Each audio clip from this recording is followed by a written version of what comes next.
Hello mga bata! Welcome na naman sa isang episode ng Edwok Serye! Alam kong excited na kayong lahat na simulan ng ating quarter ngayon. Last time, ako ay nagpakilala. Binigay ko rin sa inyo ang mga topics na pag-uusapan natin from first to fourth quarter. Ano nga ulit ang pag-uusapan natin ngayong first quarter? Bread and pastry po, sir. Very good! Ito yung ating bread and pastry.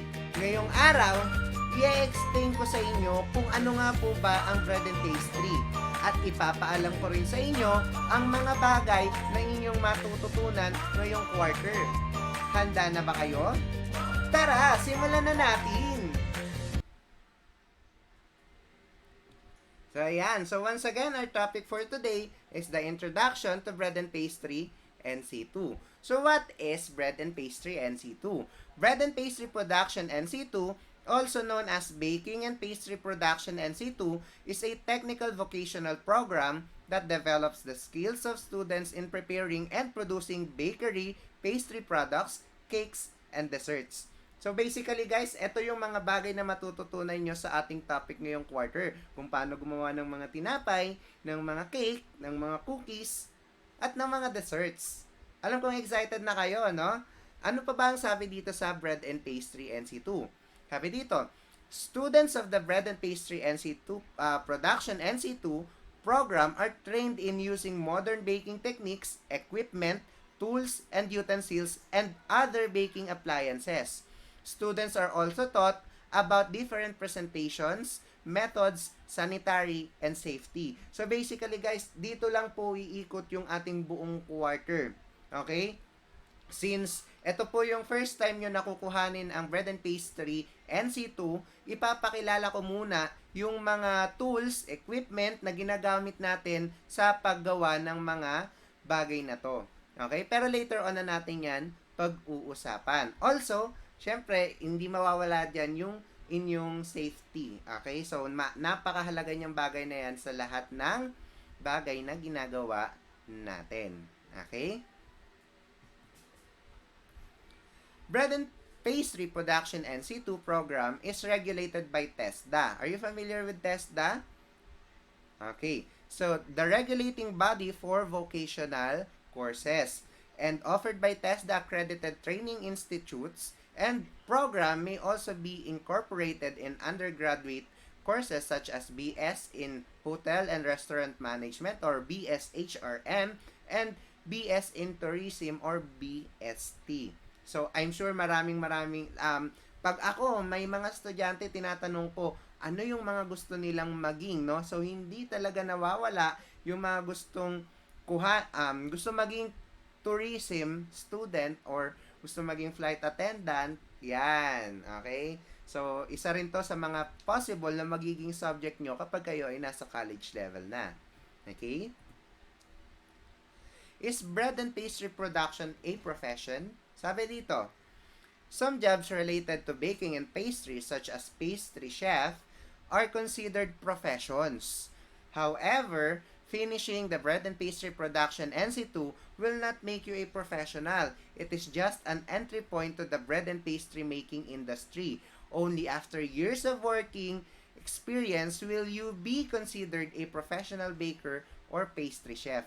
So, napakaliwanag naman pala ng sinabi dito, no? Hindi common na tapos natin tong bread and pastry NC2, considered as professional chef ka na kaagad, no? So, kailangan mo pa talaga ng maraming experience, no? Para makonsidered mo yung sarili mo as a professional chef. Nakakasunod ba tayo?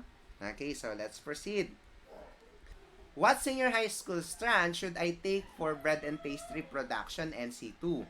Sabi dito, students who are planning to take up bread and pastry production NC2 can choose home economics under TVL or Technical Vocational Livelihood track as their senior high school strand. Napakaswerte nyo mga abisyan dahil isa sa mga strand na ino-offer natin sa senior high school ay ang TVL. Sa TVL, marami pa yung subcomponents. Well anyways, isa sa mga pwede nyong piliin ay yung tinatawag natin na home economics. At meron tayo niyan sa ABIS. So, kung nagustuhan nyo yung topic natin ngayong quarter, pwede nyo na rin ang piliin yung strand kapag kayo po ay papasok ng senior high school sa ating paaralan. Ayos ba sa atin yon? Oppose Sir Drew. Okay. Let's proceed. What are the skills, traits, and attitude will help you succeed in this course? Ano-ano nga po ba ang dapat meron tayo or ugali natin para tayo ay maging successful sa course na to? Okay? So, eto yung una, culinary skills. Okay? Yan yung pinaka-basic na dapat meron tayo. Before enrolling in this program, students must evaluate themselves first whether they have a flair for baking or not. Usually, students who have no knowledge on this area will have a more difficult time. Parang ano lang yan eh, kung hindi mo gusto yung ginagawa mo, talagang mahihirapan ka dyan. Okay? Next naman, ay dapat accurate. Okay? So, dapat meron ka nitong skills na to, which is accuracy. Ano nga po ba yan? Sa baking and pastry kasi, napakahalaga nung term na tinatawag natin na consistency. Okay?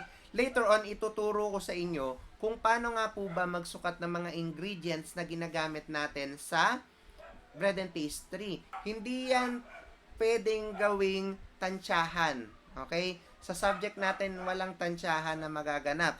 Using these measuring tools, dapat accurate yung ilalagay nating mga ingredients doon sa ating ginagawang mixture. Okay? So, isa yan sa dapat meron tayo. Ano pa? Technical skills. Okay. So, nandiyan yan. Hindi lang yung mga tools na yan ang gagamitin. Gagamit rin po tayo ng mga oven. So, dapat marunong din po tayong mag-operate ng mga bagay na yan.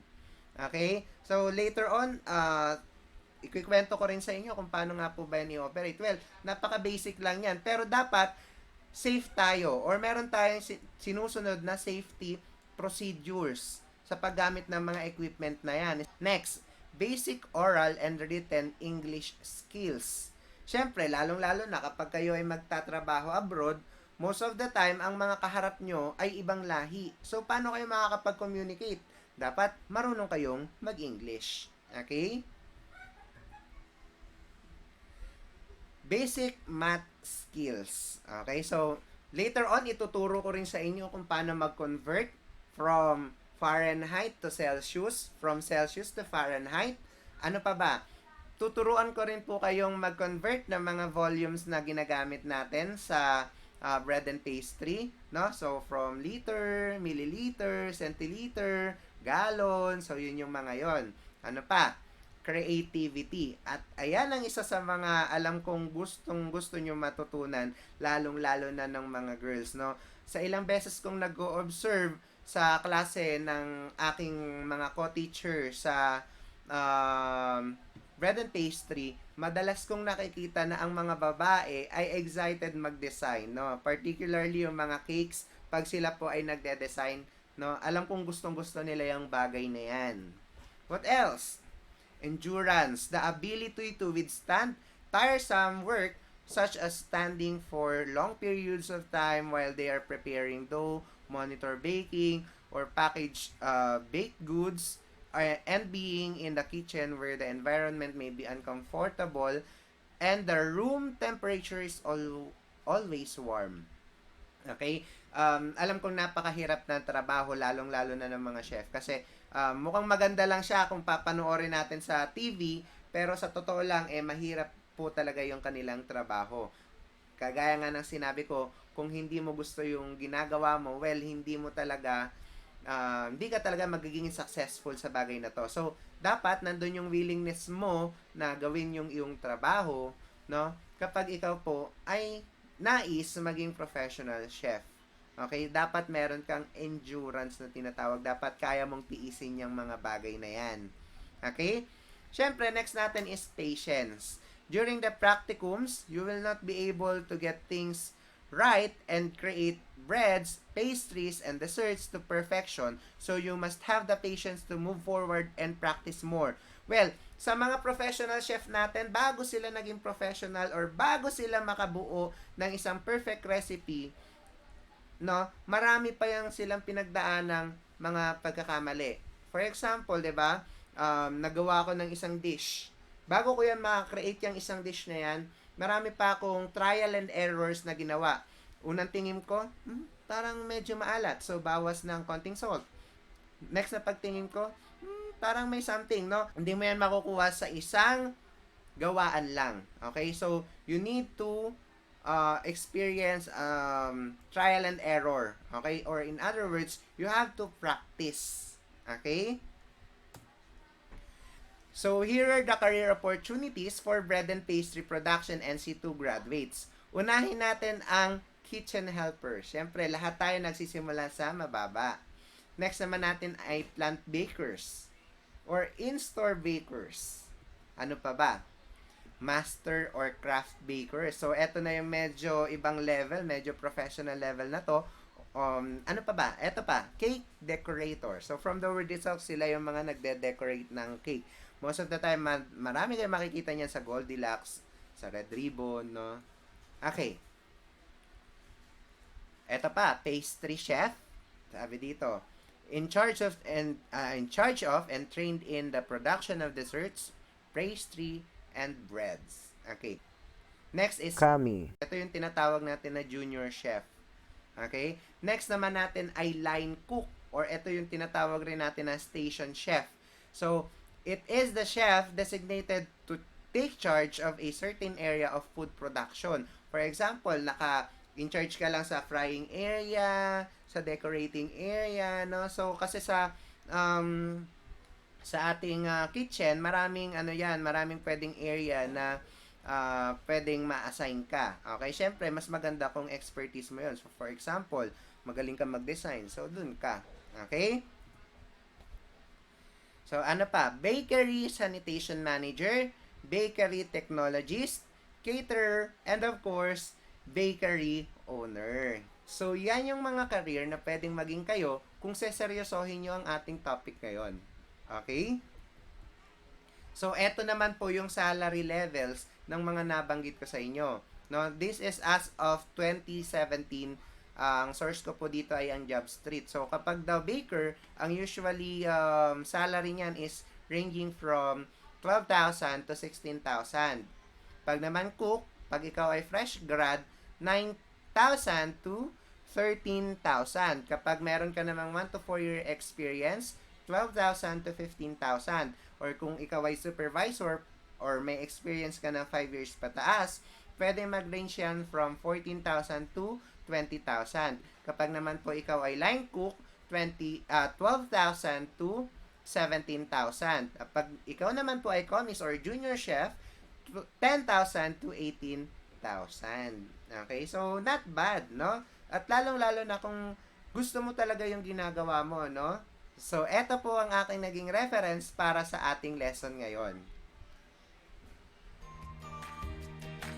Okay, so marami na naman po ba tayong natutunan? Marami po, sir. Wow, very good. Next na pag-uusapan natin ay ilan sa mga baking terminologies na gagamitin natin for this quarter. Muli po, ako si Sir Drew. Always at your service. Paalam!